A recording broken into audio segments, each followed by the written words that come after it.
From this day forward, you will become sparrows. Take off your clothes. My man didn't hesitate. He's like Jennifer Lawrence, yo.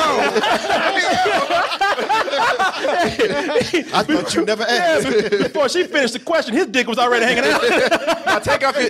Damn. Yeah.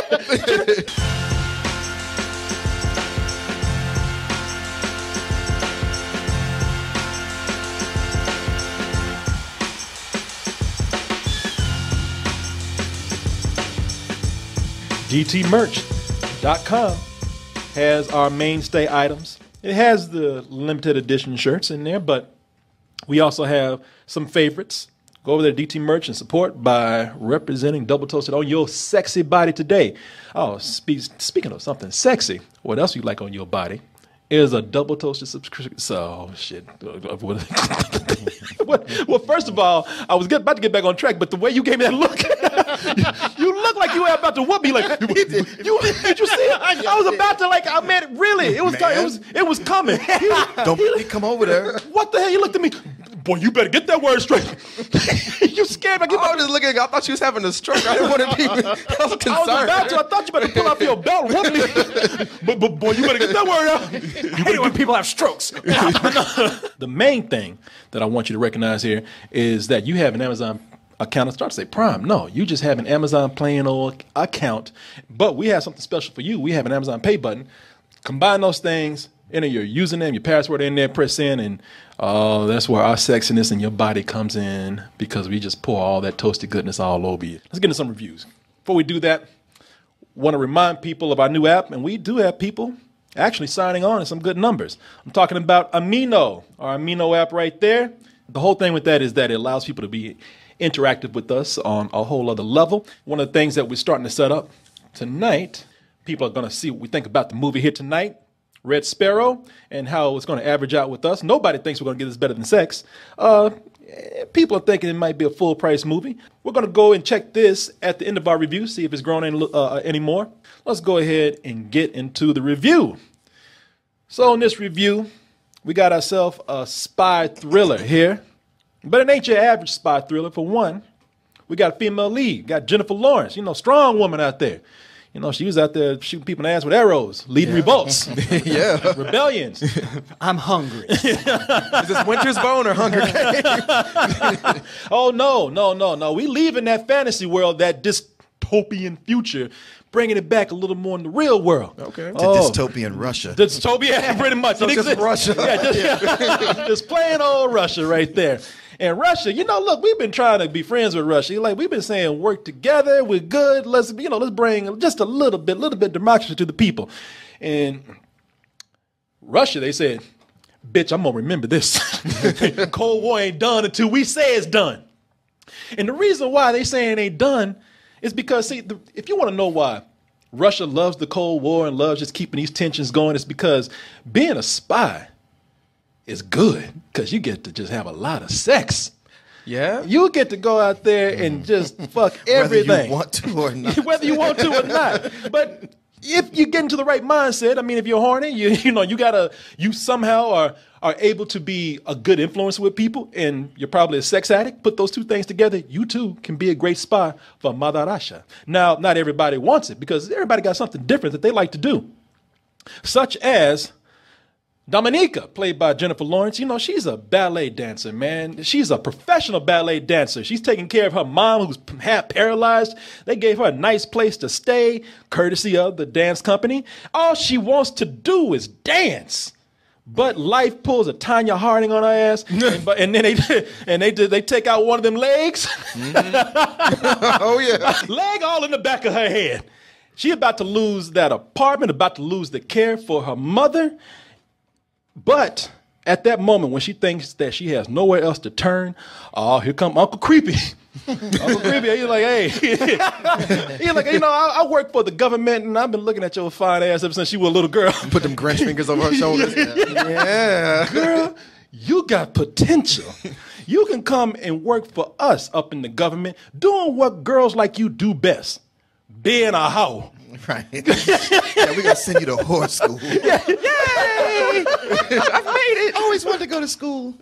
Yeah. And when she goes to, and Martha lied, it's pretty much whore school. We'll tell you about it in a little bit.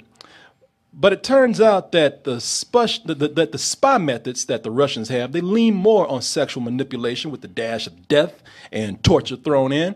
So even though the spy life might seem sexy, it might seem adventurous, how does this sort of spying, what does it do to her psychologically, our heroine in this movie? We're going to find out after we have the trailer right here, followed by our review by everyone except Mr. Gertz over here. If she's compromised, she will be eliminated. What have you done? You belong to them. They'll never let you go. I'll find a way. You could probably tell this by the trailer. It's not easy being a spy. Even though this girl's been doing this for a long time, this at least in the books, this is based on a trilogy of books, actually, by James Matthews. The thing about this trilogy is that it's written by an ex-CIA agent. Yeah, this James Matthews was in the CIA, and I guess Jason. What's that? I'm sorry, Jason Matthews. Like, I guess that he has seen these methods put into effect, and he's like, damn, I gotta make some money off of this. This is too damn. Or this is his fanfic. Oh yeah, I wish this would happen to me. You're looking at me and you're saying, man, what's hard about this? I know when everybody goes to see a spy movie, everybody wants to do that. Mm-hmm. You won't after seeing this. I mean, because you watch these other movies where you got James Bond and he's traveling from exotic locations, drinking his martinis, out there just laying pipe on all these women out here. And you're thinking like, oh, well, yeah, I want that. I want to do that right there. Spending all this money with all these suits. But let's really put this into real life. What if James Bond had to like have sex with women who were nothing but ugly? and he had to do it. And he had that. I quit. I'm going back to Kinko's. Fuck it. Yeah. That's his duty to do that. And none of them were nice. Yeah. That would mess with his head. That would mess with anybody's head. Mm-hmm. You know, when they told you, no, you ain't getting out of this, that's your job. Can you imagine that's your job to have sex with nothing but ugly people? Well, at least can you give me a paper bag?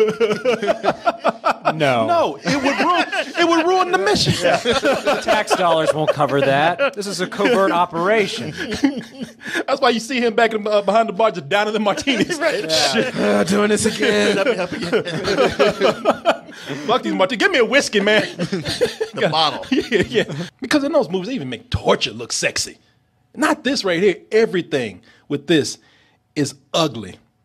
Because with this movie, it's not so much physical, and believe me, there's a lot of there is a lot of uncomfortable physical violence in this film. Mm-hmm. Sure. But what they want to really project here is the psychological damage that this has on people. You know, at least that's the way I saw it. You know, it's about how there's nothing sexy or glamorous about their methods of being a spy. You know, when you do this, your job is to manipulate people through sex. And your patriotism and your duty requires that you do this also. But what happens when that sense of duty, that patriotism in your job is warped and just sexually abusive sometimes? Mm-hmm. You understand what I'm saying? Well, plus, especially when the people who are sending you on these missions can't be trusted. The government really is hoeing you out. You are nothing but out there to get that money. You know, they might as well put these spies on the corner. Yeah. Going up to like the people's cars. They kind of do. See that guy? Go fuck him. Yeah. Come back with something. Because they will slap your ass if you don't do your job. Yeah. Yeah, it is messed up, man. I mean, because in the film, as we said before, they send you to a school to where they call their proteges and their students, they call them sparrows, which that's just a cute name for being a hoe bird. You know, that's you really. I mean, there's nothing in there. You don't learn how to sneak. You don't learn how to use weapons and gadgets. Yeah, I feel like they skipped out on a lot of spy training that you should get. Like police get this kind of training, but like not her. Like we're gonna teach you to fucking mess with people's minds. We ain't gonna teach you how to use a gun to stab somebody or hand to hand or nothing. It's a school. Yeah. No, yeah, it's a whole school. It's Hogwarts. It's no, she in the Wow.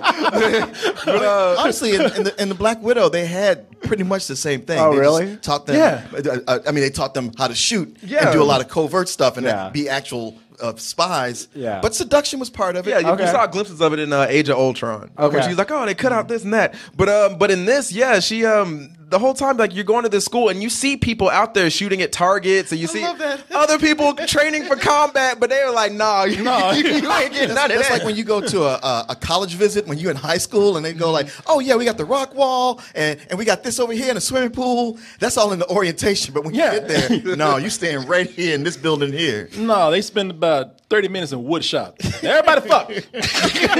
What? I like the way you say whole words. Like, what school did you get? I got anal. Yeah, it's weird, like anal 101. Yeah, I got advanced blowjobs. I don't know how I got placed there. Why is my hat shaped like an ass? It's so weird, That's man. pretty And much even a pass or fail class. But yeah, and even she goes up like, you can sit me through horse school, and she's like doing this like Russian accent. You're like, wow, okay. Yeah, man, and that's the thing with this class here, man. It is at any moment your class could turn into a live sex show, a live porno, because they just pick randomly two people. You two kids, come on over here. Start fucking. Show the peers how it's done. You know, just, And they act shocked. Yeah, You had no idea this is this kind of school. yeah. And people are like, "Wow, I thought you were coming and like asking me to like finish this formula Right. or something." No, you could. it's only my second day. I thought this was trig. Oh, it is.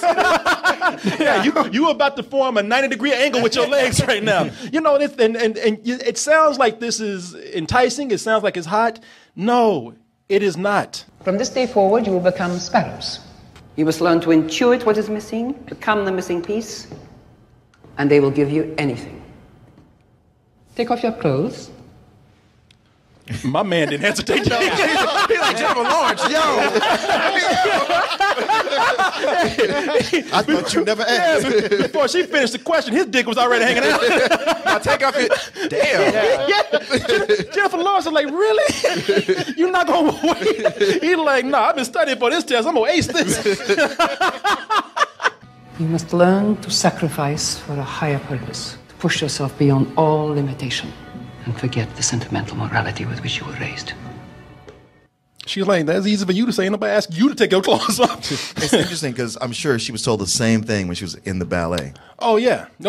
And you know something? That's the thing about sex in this movie and the dynamic that they have. Jennifer Lawrence, she's doing all this so that she can actually save her mother, and really that's all it's for, just so she can just keep her mother in a home, and because her mother's half paralyzed, partially paralyzed. It's almost like she had a stroke or something. She can't move her arm too well. She wants to keep her home, not because she just wants a nice place to live. She wants to make sure her mother receives the proper care that she has, because they're taking a living assistant away. And I like the way it's kind of hinted that Jennifer Lawrence really is a sex worker. Yeah. You know, it's not being a spy. She's doing this so that she can just keep her livelihood. She's doing this against her will. She doesn't enjoy it. There's nothing adventurous or exciting about this, which is why I like the aspect of the film here, where we've seen all those movies glamorizing the spy life. This is a more realistic approach and showing you that some of these people, not only they're doing it against their will, but it is an ugly, ugly sacrifice. And when I say sacrifice, you think that class was bad. It gets worse as it goes along. Like, you know, those two were lucky because they were going to have sex with each other. There was another girl that got pulled out. Like, so you come on. Now, your assignment right now, have sex with this deranged pedophile. And when they bring that dude, I don't know if the dude was playing it up, but he was convincing because when they brought his ass up there, Tasmanian devil. Oh, God. And that girl just looking at him, she's like, are you fucking serious? And the guy was like, he was just like, man, it's horrible. But it's for a reason, man. You know, it's I liked how this is played, how, you know, some of the analogies that they have here. And it's not just sex. They don't pull it all out there. They don't put it all out there, but they kind of hint that there are people who have been in this life so long that they're just emotionless now. Mm-hmm. Some people are assassins and they love torture. It turns these people into emotionless psychopaths. It's gone beyond the point of I'm doing this for country and for patriotism and for duty. I'm doing this now because I've been so conditioned in this life that I enjoy doing what I'm doing, whether it's sex or whether it's torturing people. Like institutionalized. They don't know anything else. And the violence in this is rough, man. I mean, it's creative though. I got to give you that. Especially a certain torture scene. Yeah, there was a new weapon in here. I was like, yo, where'd y'all get this from? I know. I ain't never seen somebody being tortured to where they being sliced like deli meat. Yeah. You know, I thought they about to make a sandwich out of somebody. Yeah, it's like, oh, this can't be. Ooh, yeah, man. It is a rough film to watch at times. Mm-hmm. Certainly making the contrast to James Bond and Jason Bourne and all that is there. But I kept thinking about Atomic Blonde, because when people see this, like even Danielle and other people are like, man, looks like Atomic Blonde, I want to see that. I'm like, you have no idea how much this is not that. No. It's the antithesis of that. It's saying like, yeah, Atomic Blonde, that's a bunch of cotton candy bullshit. This is more of how it would actually be. Yeah. And she's not going around kicking anybody's ass because everybody's bigger than her. It wouldn't look right if that was happening. Yeah. But there's plenty of violence going on. And it pulls you in, it's realistic, the motivations, but it's slow as fuck. It's so slow. Yeah. I was like, oh guys, come on, please. And you know something? That didn't bother me so much. You know, because I know that will with some people. I don't want to keep bringing it back to James Bond. You know, and we will never stop watching fantasy spy movies. You know, you know, when I look at this, I do like that they tell you, like, when you see James Bond committing a lot of murders, when you see him having sex with women, sex and violence in his world, it's glamorized. Yeah. You see how that has serious damaging effects on everyone. Oh yeah, in this film. I've gotten to where everything I watch, when somebody's casually murdered and they go on, I go like, hold on a second, you can't do that. There's going to be blowback. There's always fallout from that. It is a slow movie.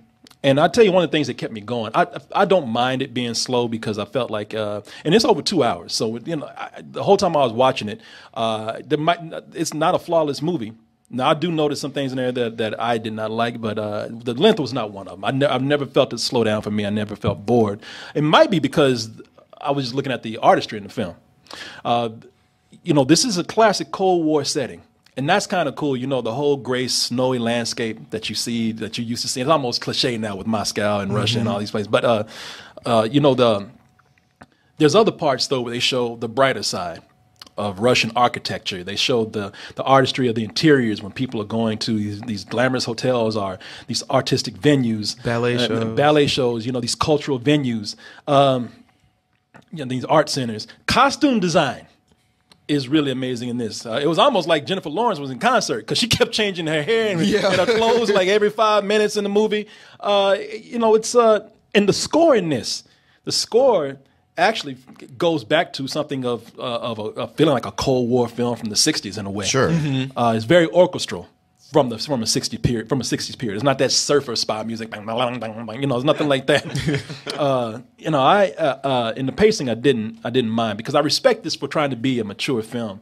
Jennifer Lawrence she's not gonna go to some dude who's gonna give her some gadgets that she can pull out her ass at the last moment. Right. You know, she ain't gonna drive an invisible car or anything like that. And because of that, you feel scared for her all the time. And you do, yeah. She ain't fighting, and that's another thing. You know, she's fighting real people who have real harmful intent. I mean, like there's one thing to come at somebody. And I'm not condoning rape at all. I'm not even saying I like it or not in this movie. But when somebody's coming, she ain't fighting nobody with a robot arm in this movie. She's fighting a dude with a stiff dick, you know, an intent to rape her. And that feels way more threatening than anything I've seen in you know, a lot of spy movies. It's the stakes feel higher because of that. And I don't, you know, I'm fine with that. And that's what my problem with the movie comes in too. It's not that was slow for me. It was just everything we've been saying. It's a grim film. Yeah. I feel like if this was maybe done a little bit differently and they maybe shaved like 20 to half an hour off this film, it would have felt a lot tighter, and that grimness or that feeling of dread for her the whole time, it would have been more validated. But that spending like this extra 20 or 30 minutes in there, you're like, oh no, it's going to happen again, and you just feel that way the whole time. Yeah, it's uncomfortable. Also, again, going back to that school, that's a rough man. College ain't gonna be nothing after you see this movie. Because she goes back to class and like, why are you late? I was almost raped. And you didn't let that happen? well, you flunked this course. You know, huh? Oh, that was part of the assignment. You didn't know? Yeah, I sent him in there. You know, what? What kind of fucking school is this? You know, it's Once you graduate from here, you're gonna get raped a lot. You need to know how that goes. But I think that the movie is at times is not as deep as it wants to be. You know, they treat the sex so serious in here, and you're taking it seriously for a long time. But then there are moments where this starts to turn into like a softcore skin flick. Yeah, because there is a lot of sex in this movie, and it goes against the serious points that they're trying to make with it. And I mean, with the sex in here, it's put into situations you really don't need it. People getting beat up while they're fucking. People being killed while they're fucking. Somebody just on the couch having some coffee, and somebody just come in and just start fucking. Either the guy's like, what the fuck? Wait a minute, hold on. Can I finish my coffee first? I already bought this cow. Why are you giving me this milk? What's going on here? Yeah, I mean, even James Bond would be like, man, this is too much. Like, wait, this is set up. Where are the cameras?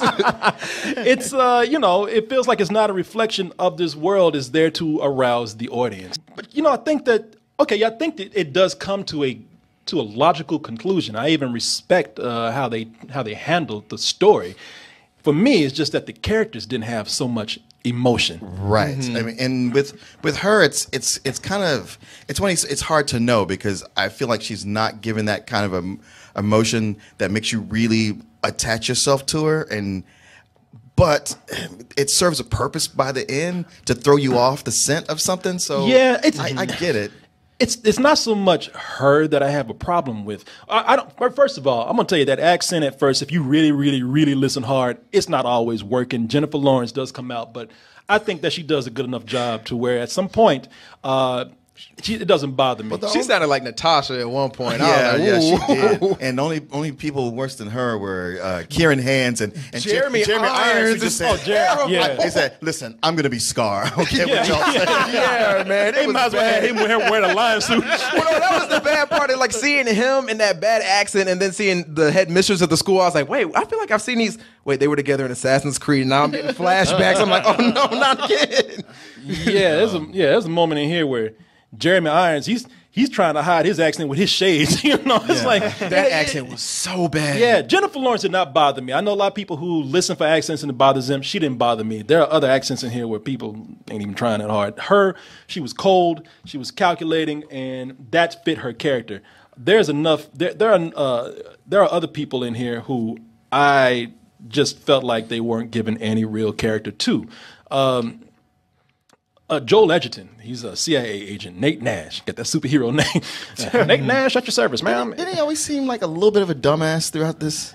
Because you know what? I tell you why. Because his game was bad. His flirting was horrible. I mean, they said in the movie, and this is like the first 10 minutes, and they're like, he pays for prostitutes. Like he has no game. No, they said that he looks at porn. Yeah, they said he looks at porn. He get prostitutes. Like he has no game. And they even said, and I quote a line in the movie like this girl that you trailing.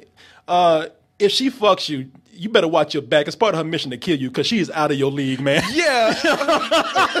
and you can see that because his game, his flirting is bad. He's either frustrated and yelling, "Oh, put me back in the game, y'all," or he's just trying to talk, and people are like, "Okay, yeah, but another time, man." You want to get dinner? I mean, he did something along those lines. Ain't smooth at all. And then this movie has the nerve to take time away from Jennifer Lawrence and spend time with him and let him drive the car for a while. And it's like, please, let's get off of this. This is terrible. I don't have a problem with him as an actor. His character just doesn't lend much. Yeah. He's just not a strong character. Somebody that I do like in here, because it might be just because of the actor. Matthias Schoenertz, yeah. Yeah, Matthias Schoenertz, man.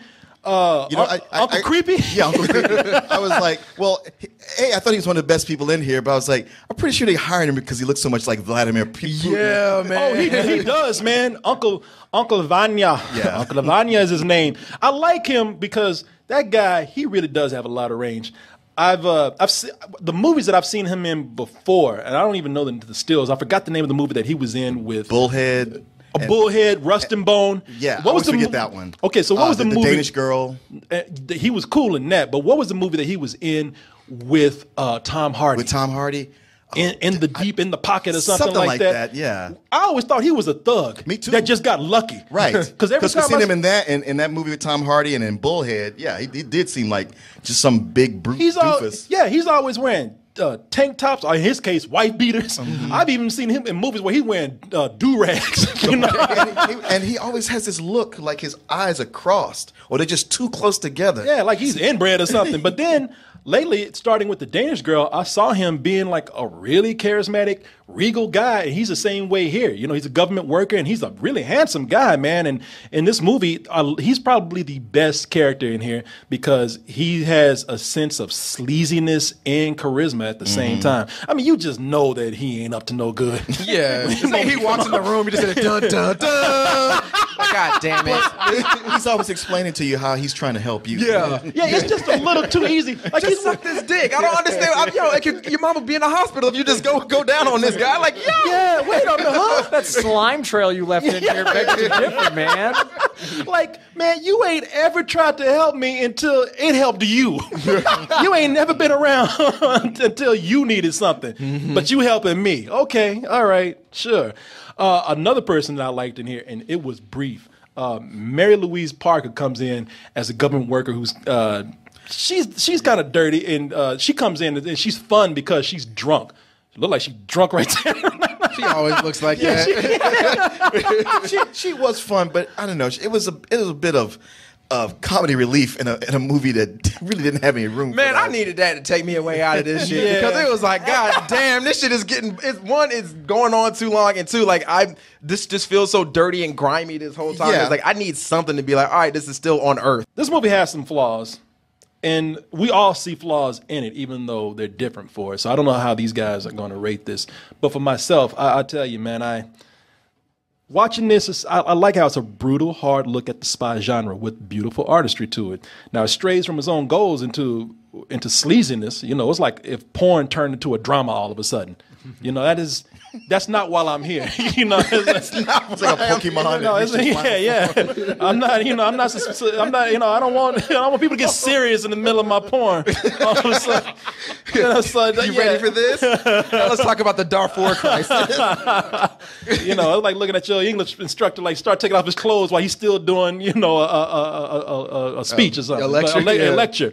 But it's But I think that, as you know, like I said earlier, for what it wants to get what it wants to get across, the points that it wants to really make, it does, and that's how. And throughout the movie, I think it maintains how psychologically it just corrupts these people, you know, and I think it did that very well. I'm giving it a low matinee. I don't think it's anything you need to rush out and see, but it was. I tell you what, it was better than I thought, and a lot of it has to do that they got by very, very much on just some good art direction in here. There's so many great things, and not just good, but great things about it. Elements.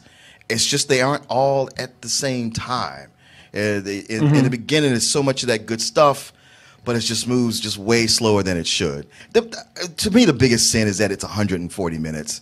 It's like, good Lord, y'all, this is completely unnecessary. And just like with the Annihilation last week, I'm so 50-50 on this that it comes at just right. It's so splitting hairs between a high rental and low matinee.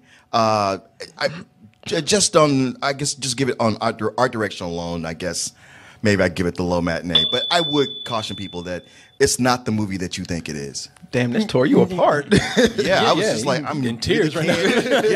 where I want to put this. You went to horror school. I mean, somebody comes back going like, man, that was a rental. If I ever saw one, I'd be like, hey, you're right. Okay. Yeah. All right. Man, that was a rental if I ever saw one. No, but yeah, one of the few good things in here is the art direction. It's beautiful. I'm very happy they decided to shoot. It seems like they shot on location. I want to be able to say it's exactly Russia, but it looks nice, especially when they do globe hop a little bit because they go to different spots like I believe Budapest and Sofia and things like that. So that's in London as well. So I appreciated that to have this sexy spy vixen that if it comes down to it, can't really defend herself. I find that to be a problem. Joel Edgerton being this loose cannon guy, but you're going for this whole realistic drama edge, that really didn't work in the film. And there are a lot of things in here that do work. I really want to have any issues with characters. There are some issues with accents in here, but for the most part, the characters go in a somewhat logical way. But the narrative in here just gets to where it slows down. It feels like you're crawling through mud. And like I said, the first half of this film, it was so good. The latter half of it, it just feels like, why did we have all this stuff in the beginning if you weren't even going to use it in the end? And that's what really brings it down to a rental for me, because I feel like there was a lot of stuff here. They just kind of fumbled the execution near the end. There you go. There you go. So as you see, different opinions here, but a lot of you were right out there. Averaged out to about a matinee, low matinee for us right there. Yeah. I think I want to switch to a rental. No, it's too late, man. No, it's too late, brother. You gave it. Already put it out there. No take backs. You can take it back. I can't take it. The No, board. no, I Did can't take it you back. change your Black Panther rating? I gave it 48 hours though. You can't. You know, we need a grace period before you take it back. Come back, hey Mark. Come back in 2 days. We'll give you a rental.